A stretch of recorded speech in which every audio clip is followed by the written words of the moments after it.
cannot stress this enough. The world rewards action takers.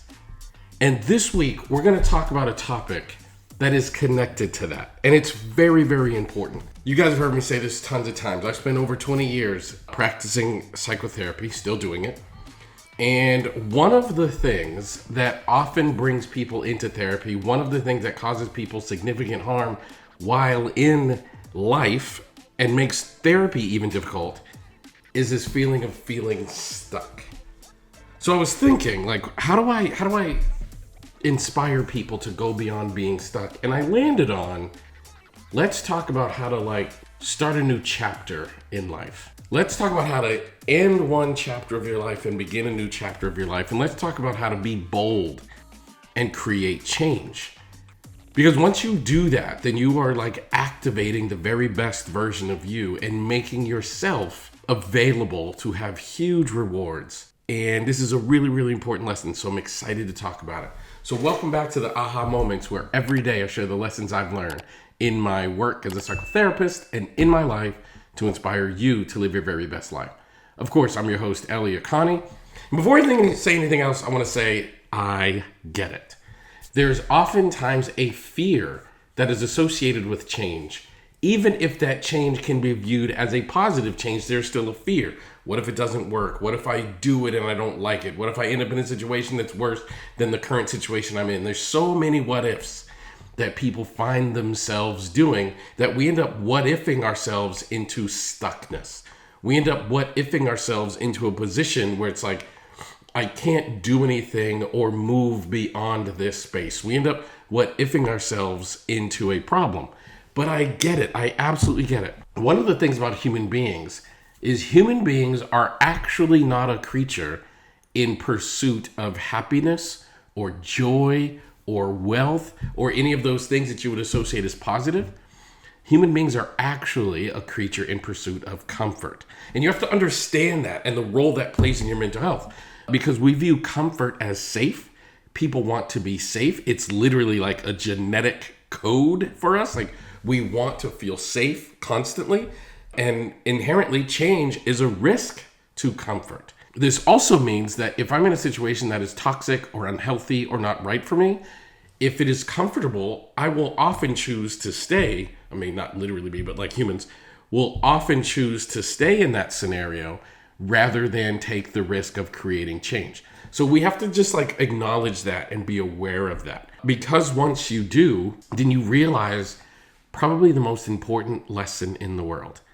And that is, change is a healthy thing. It's never too late to change. I know a lot of people that are like, I've been in this situation forever. I would have taken that risk if I was in my 20s. I don't care if you're in your 90s. It is never too late to create change, because that is where you get joy and happiness. You've got to come to the point where it's I'm deciding I no longer want this particular chapter of my life to continue, and I'm going to do this new thing even though it scares me. But mentally healthy people can be courageous. Mentally healthy people can take chances. Mentally healthy people can take risks. And because they know two things. Number one, you're driven by hope. So if the risk works out, that's going to inherently be good for me. And number two, and this is a next level layer of confidence that people don't often talk about, but if the risk happens to not work out, I'm confident in my ability to recover from the risk not working out. This is masterful. This is important. This is next level stuff. And I want you to be that person in your own journey. I want you to be that person that says, I either want to create change because this current life is no longer serving me, or I want to create a new chapter because I'm really driven by this dream I have. I'm really driven by this thing I want to do. I can no longer not do it. Sometimes not pursuing a heart-led dream or heart-led passion is actually just as detrimental to your mental health as being in a toxic environment. So I want everybody to think about, what is something that if you could create a new chapter, what would you want to put in it? Change really does have a bad reputation sometimes. People just fear it. There is a level of just courage and bravery and strength that you have to do to create change and to like start that new chapter in your life. But I sit here today because I was willing to walk through a valley that genuinely, even now as I look back on it, I made a decision almost 30 years ago. And even now when I look back, it's like, I can't believe I did that. Like, even now when I look back, I'm like, I don't know where I summoned the strength to do that. But that was absolutely the turning point in my life. Like, that was the moment where like life began to shift, and I didn't know it at the time, but I had put myself on the path that I'm currently on that has led to so many amazing, wonderful, and positive things. Now, I'm not sure I've ever told this part of the story publicly before.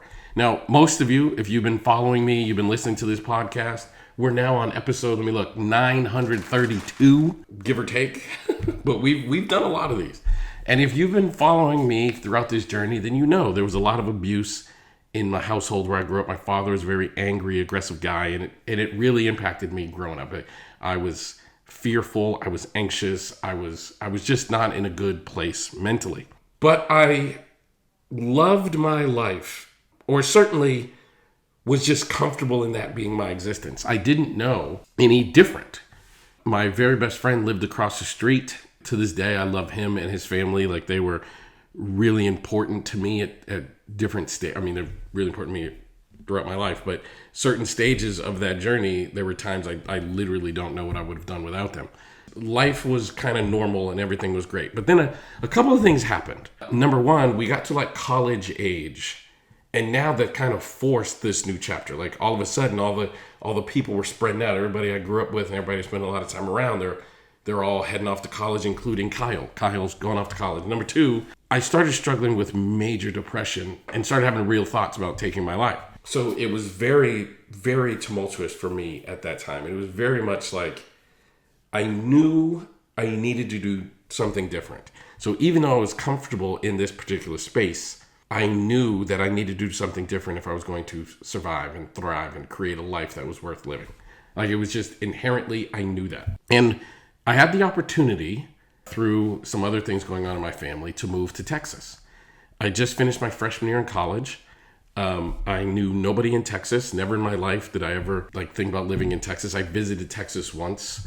I had an aunt who lives here. And my mother had decided she was going to move to Texas in response to some things going on in the family. And I remember thinking about, what am I going to do? I knew the decision I'm about to make is going to impact my life. I can stay in Massachusetts. Kyle's parents were going to let me stay at their house, probably in Kyle's room, since he was away at college. Or I could move to Texas with my mother. And I remember thinking, and this is the decision, I can't believe I did this. And looking back, it completely changed my life. And if I was in a situation like this, I'm not like this again, I'm not sure I'd be able to do it. I remember sitting down and asking myself, if I stay in Massachusetts, I can probably predict how my life would go. And it wouldn't be super positive. Maybe graduate from college, but that would be difficult. And, I'd have a 9-to-5 job and I'd live paycheck to paycheck at least. It would be difficult. I'd be around my close friends, so that was cool, but it would be difficult. And then I thought to myself, if I move to Texas, I have no idea how this will work out. And that's exactly why I ultimately chose to move to Texas, because in the not knowing, there was no floor, which was scary. I could literally sink to oblivion, but there was also no ceiling, which is oh my God, I could elevate endlessly. And that is what made me make the choice. The idea that I couldn't predict what the outcome would be. And now I'm living in that future. I could never have predicted my life now. Books and the company that I run and all the things. Never, friends that I ended up making, I could never, ever have imagined it. So, what's the most courageous thing you ever did to stop one chapter of your life and create another? Sometimes we choose to create a new chapter in our life. Sometimes we're single and we get into a relationship, and that is the active choice to choose to create a new chapter in your life. Or sometimes you're in a relationship that is no longer serving you very well, and you decide you want to end it. And in that case, you're choosing a new chapter of your life by releasing something. And sometimes we don't choose. Sometimes life chooses for us. Like I mentioned yesterday, I didn't know, like I lived, in the Boston area most of my life. I was born in Chicago, moved to the Boston area when I was a kid, and I stayed in Massachusetts the rest of the time. When I graduated from high school, and back then there was no Facebook or, Instagram or none of those social media sites. So when you graduate from high school, like some of those people, you're just like, the expectation is I'm just never going to see them again. Like we all went off to live adult lives. And that was the most definitive ending of one chapter and beginning of another that I had ever experienced up until that point. And it was very much one that was like forced upon me. Not necessarily in a bad way, but it was just, what I mean by that, it was just like, I didn't choose this. This was just the next iteration of life. Now, subsequent to that, I've had lots of opportunities to participate in new chapters of my life, either by choosing to release something, or things that life kind of chose for me. But anyway, I say all that to say, there are 3 things that I think people should be really aware of as they're going into new chapters of their life. And I want to share what those things are now. The first and probably most important thing is to remember that you have done this before. And you have successfully done this multiple times throughout your life. Literally from the earliest part of your childhood, you have been ending one chapter and beginning another. Going off to school, you have ended that chapter of like, oh, I was a toddler staying home with mom, and now the first day of school when I was in kindergarten. You have trained your body and brain to know that you can handle change and you can move into a new phase of life. In my childhood, we moved we weren't moving all the time, but we moved from Chicago to Massachusetts, where we moved to the Boston area. Then we moved from the Boston area to a suburb called Franklin. And then while we were in Franklin, we moved once or twice. Again, we weren't moving every single year or anything like that, but we often don't remember that, like, oh, this like change thing, this like new chapter thing, this like new season in life thing, I know how to handle it, and I've handled it at multiple different points in my life. We often forget that. So the first thing I want you to remember is you have done this before, and you've done it consistently and multiple times in your life and handled it really well. The second thing I want you to remember is to dream big. Like life, and this is really hitting me as I'm in my late 40s now, but you only get one of these, right? You only get one opportunity to have life. You only get one opportunity to be alive. And in that one opportunity, you should try to become the thing that you want to become. If you want to be a painter, go be a painter. If you want to be a chef, go be a chef. If you want to be an actor, go be an actor. The thing that I notice, most people, shouldn't say most, but a lot of people come to psychotherapy and they're they're anxious, they're depressed, but the root cause of it is because they're not living the life that they were designed to lead. So make sure you dream big. And the last thing I would say, trust yourself. Trust yourself to know that if I put in the right actions, and if I take on the right tasks, I build this thing called momentum. And if I keep moving in the right direction, eventually I'm going to get to where I'm going, and I can handle setbacks. Like that's the biggest level of trust that I want people to know. Every pathway is hard, but I want you to trust yourself that you can handle difficult things. So think about how could you apply those 3 things in your life. Now, of course, I've shared some stuff in my life that worked out well. Like I moved to Texas, and even though I don't love living in Texas, especially now, I wouldn't change it. Like my life has changed in really positive ways because I moved to Texas. I met some really cool people that I can't imagine my life without, and I took advantage of some opportunities that have led to a life that is way beyond what my wildest dreams would have been in the not too distant past. Like I totally believe that Texas is where I needed to be to achieve the things that I needed to achieve. So I am forever pleased and forever grateful that I did that. But that's not to say that every time I tried to create a new chapter for myself, it has worked out well. And I want to share with you a story of a failure and how I process that failure. I was going to say processed, but to be honest with you, I still process it. It doesn't mean it's a bad thing, but it's just like it's something that I still process in my life because there was something that I really, really wanted. I really, really went after it. and it didn't work. And in the not working, I've landed someplace else, and I want to share about that. Now, this is another thing that I'm not sure I've ever really said like out loud publicly, but I finished a doctoral program, all except the very last step, which is you write your dissertation. That's when you graduate and you become a doctor. Now, the reason that it was going to be a PhD in family therapy, and the reason that I did that is towards the end of my master's degree, I learned about this thing called solution-focused brief therapy, and I wanted to learn more about it, so that was thing number one. And thing number two, I thought that my dream job was becoming a professor. And in order to be a university professor, you have to have a doctorate degree. So I applied to this graduate program, and I got in, and it was hard, but I was doing it. And then about 3 years in, I met this woman, a very terrible professor, a woman by the name of Karen Petty. I won't go into the details mostly because it would take me too long, but I took one of her classes. It became very clear that she was biased against me. She did not like me. I assume it was my race. I don't actually know. But it was very clear she was biased against me, and I dropped the class. In dropping the class, she did not allow me to drop the class, so she gave me an F. You can't have an F in a doctoral program, so I got kicked out. I had to fight to get back in. It took me a year. In that year, I wrote my second book, which is the book that probably most significantly changed my life. And I go back to school and completely fell out of love with being a professor. And in that time, realized like I wanted something else. I wanted to be a lecturer. I wanted to be a trainer. I didn't want to do that for a university. I wanted to do that on my own. And I didn't have that dream prior to that interaction with Dr. Petty. I had that dream in the year that I spent away from my doc program. I had that dream and I wanted to go and create it. So I finished all the coursework, and then I took the exam. We call them comprehensive exam. I took and passed my comprehensive exam. And that was, I really thought I was going to be a university professor.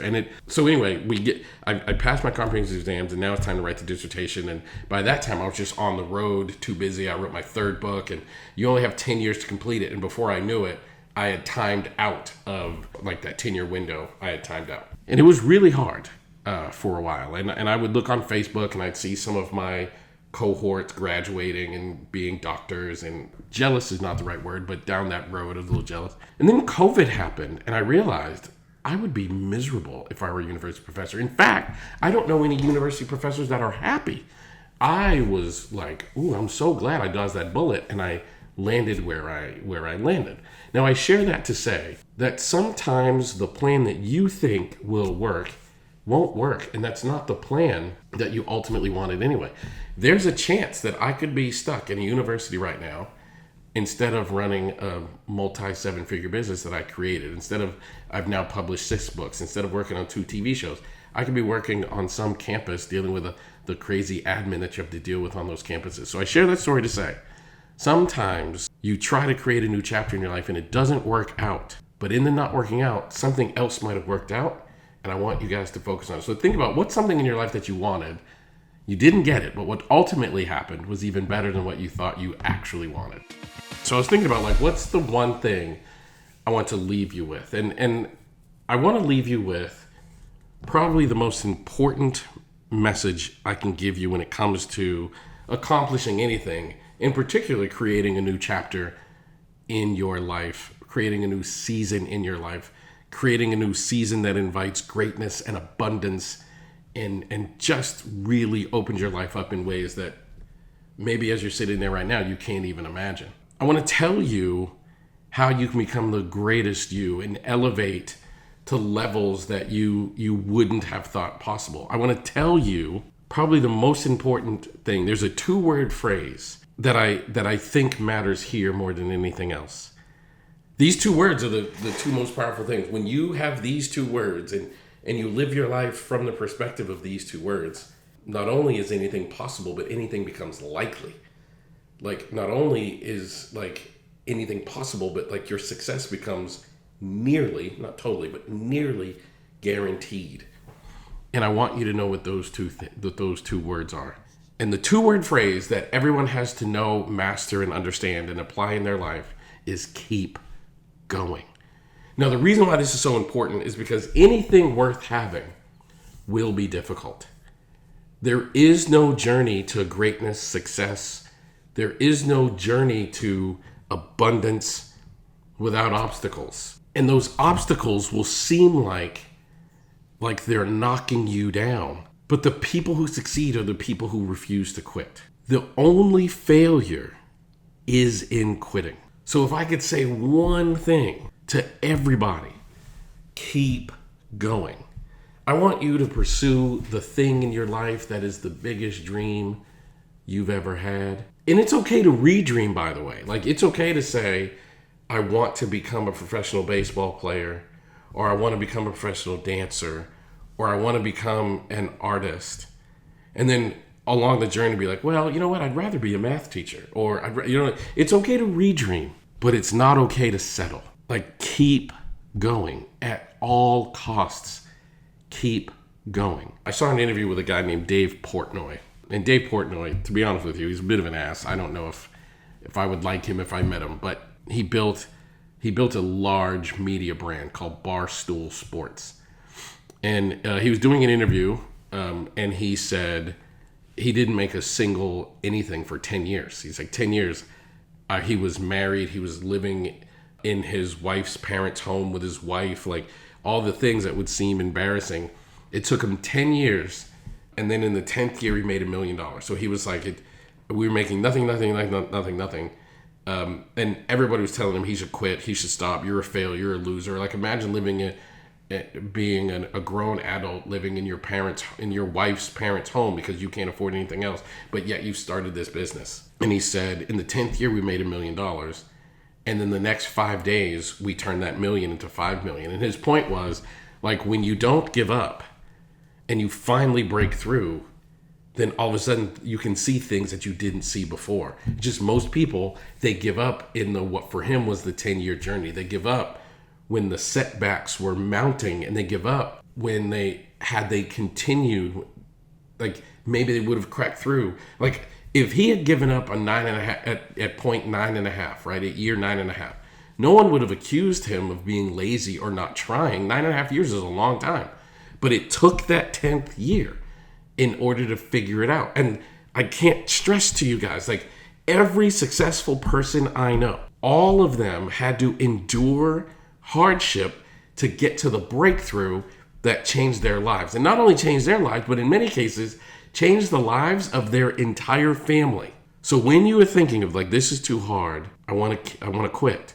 Don't quit. Keep going. That's why it's so important to have a goal in your head that is so meaningful to you that you wouldn't quit it. Because you have to be that determined to get to the end. So no matter what you're working on, no matter what you're trying to achieve, do not quit and keep going. Thanks for being here. If you wouldn't mind doing me a super huge favor, I would love it if you would share this podcast with at least one person in your life that you think could benefit from hearing this message today. And also, don't forget to subscribe on Apple Podcasts or anywhere else you listen to your podcast. And also follow me on all of the social media platforms, Facebook, Instagram, Blue Sky. You can search for my name, Elliott Connie, or at Elliott Speaks. That's my handle across all platforms. Can't wait to see you tomorrow.